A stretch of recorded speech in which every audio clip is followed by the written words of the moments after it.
bases. So when we talk about the strength of acid or even a strength of base, so particularly we are looking at how much strong or how much weak that acid or a base is. That means we can clearly identify the strong acids and the weak acids, also the strong bases and the weak bases.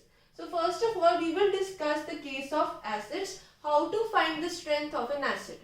As all of the acids contain H positive ion, so when the concentration of H positive ion is more, that means it has higher strength or it is a strong acid. Whereas if it has lower concentration of the H positive ion, it will definitely have lesser strength and then it will be considered as a weak acid.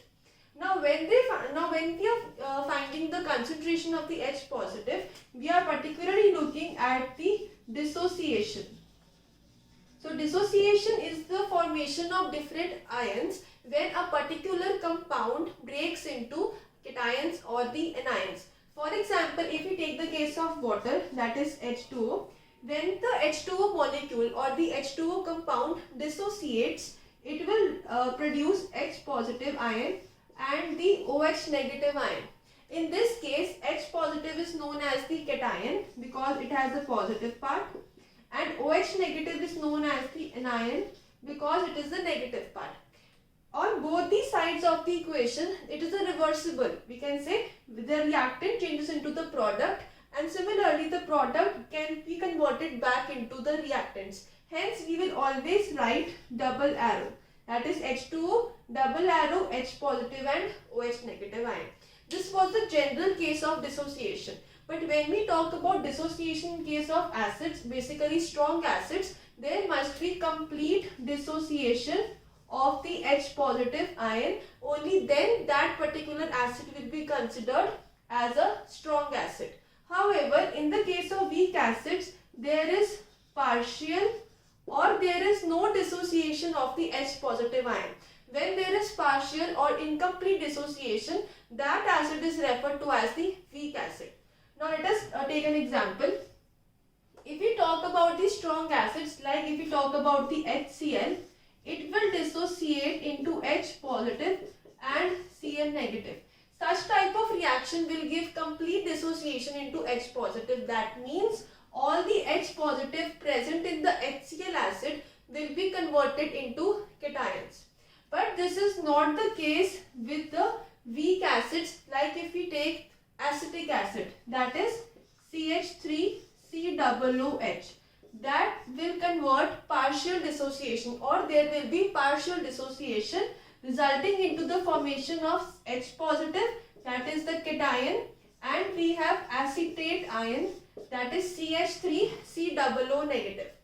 Now when we talk this about the bases, that means when we are talking about the strength of bases, in that case we clearly see the concentration of the OH negative ion, because almost all bases have OH negative ion.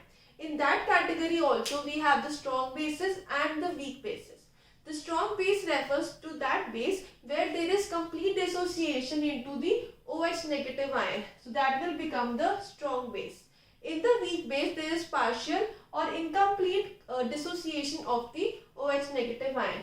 Like, for example, if I have NaOH, that is sodium hydroxide, as it is a strong base, it will result into complete dissociation into the sodium cation and the hydroxide ion. In this case, there is complete dissociation. The next case can be of a weak base, like if we have ammonium hydroxide, that is NH4OH, that will result into ammonium ion NH4 positive and the anion OH negative.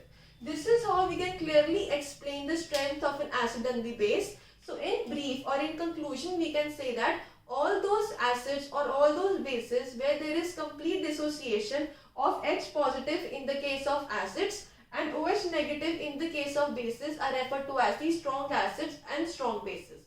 However, in those acids or bases where there is partial or incomplete dissociation into the H positive or OH negative ion respectively, they are referred to as the weak acids and the weak bases.